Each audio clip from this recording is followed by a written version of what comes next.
Ladies and gentlemen, boys and girls, it's Diego with the beautiful Karina, my lovely prometida, and we're waiting for our K1 visa to get adjudicated at the service center in California, just like you guys are waiting and waiting and waiting and waiting. It's okay, it's a process, right? It's a process. It's better to be waiting than not to have submitted the visa in the first place, right? Okay, now, Karina is from Caracas, Venezuela, and she is a legal resident of Bogota, Colombia.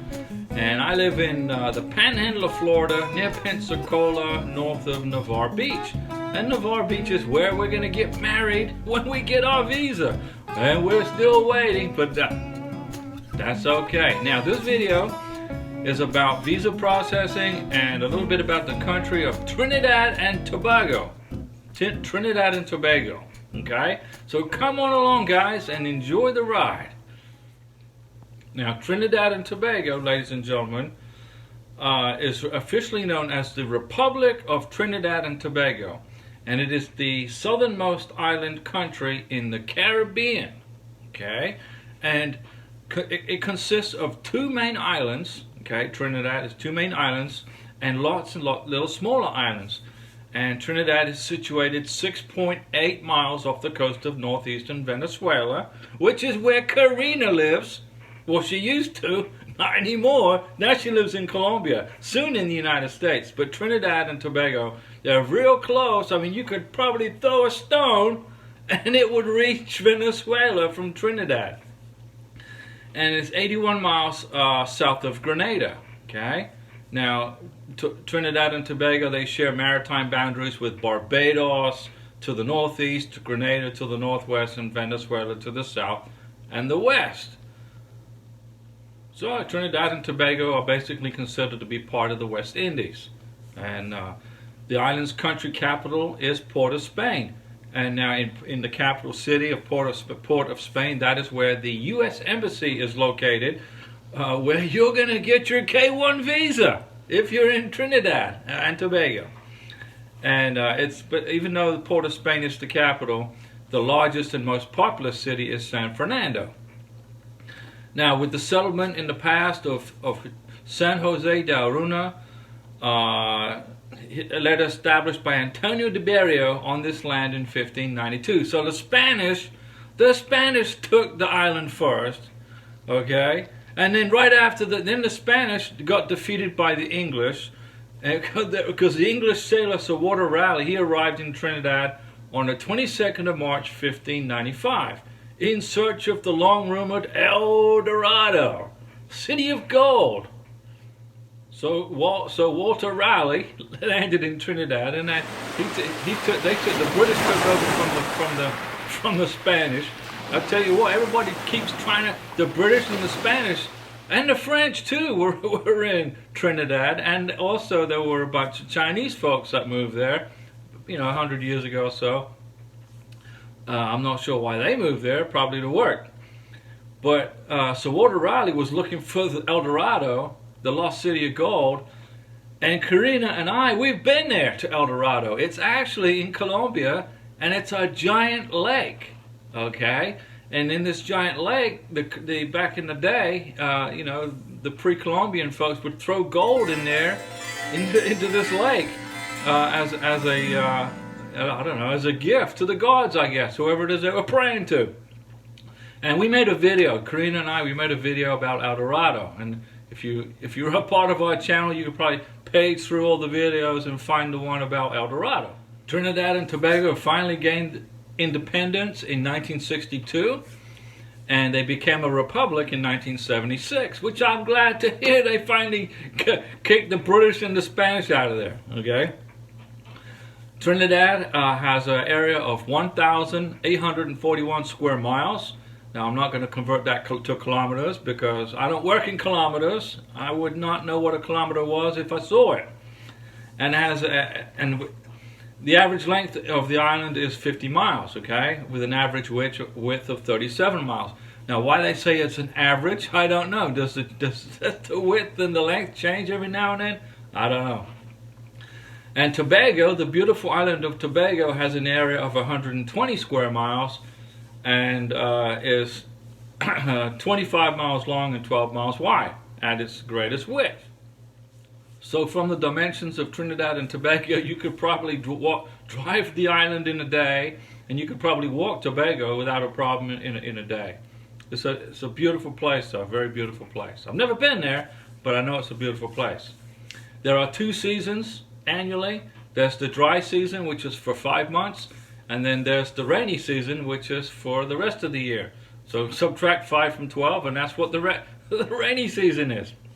And the winds are predominantly out of the northeast and dominated by the northeast trade winds, which probably explains why so many people found the island, back in the day when the Spanish and the British were exploring this part of the world. And unlike many Caribbean islands, Trinidad and Tobago lie outside of the main hurricane alleys. Oh, they don't get hurricanes. That's good news. We get hurricanes here in Florida all the time. Well, every summer, just about. Woof. But with that said about hurricanes, the island of Tobago did get hit by a hurricane on the 30th of September 1963. Hurricane Flora passed through there. Ooh. So, anyway, we hope nobody was injured during that time frame. But usually, Trinidad and Tobago get 0 hurricanes, which is good. The northern range of Trinidad, the climate is often cooler than the very hot, sweltering southern part, and due to the constant cloud and the mist, okay, and heavy rains in the mountains, which is kind of like Bogota, Colombia. Bogota is pretty much cool and cold because it's high up in the mountains with lots of rain, lots of cloud cover. Okay, so Karina will look out the window of our apartment and say, it's raining, lloviendo, lloviendo, it's frío, no me gusta. And I'm the same way when I'm in Colombia with her, when we're trying to plan a walk together. Now, most islands in the Caribbean and the West Indies, they depend on tourists to drive their economy. But Trinidad and Tobago, no, they don't. They have an economy which is primarily industrial, with an emphasis on petroleum and petrochemicals. So what do they drill their own oil? I hope so. Drill, baby. Good job. Okay, so Trinidad basically is self-sufficient, and much of the nation's wealth is derived from large reserves of oil and natural gas. Colombia is the same way. Colombia drills its own oil, drills its own gas. That's why I bet a gallon of gas in Trinidad is dirt cheap, just like in Colombia. In Bogota, a gallon of gas is like $2 and something cents a gallon. Trinidad and Tobago is also well known for its African Indian cultures, which is reflected in its large and famous Carnival, Diwali, and Jose celebrations. So that's something to think about if you're going to go there on a vacation. Check out the Carnival, okay? And it is also the birthplace of the steel pan, the limbo music styles, such as calypso, soca, rapso, parang, and chutney soca. Now, chutney is also a food.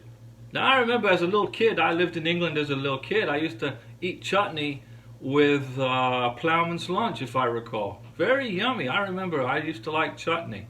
Okay, so Trinidad and Tobago is the birthplace of the limbo, the calypso, etc. The national flower of Trinidad and Tobago is the Chaconia flower. Okay, now this particular flower was chosen because as a national flower because it is an indigenous flower to the island. Okay, and it has experienced and witnessed the history of this country. Okay, and it has the red color that resembles the flag of the national flag and the coat of arms because it blooms. This flower blooms around Independence Day of Trinidad and Tobago. So that's a great flower to have as the national flower.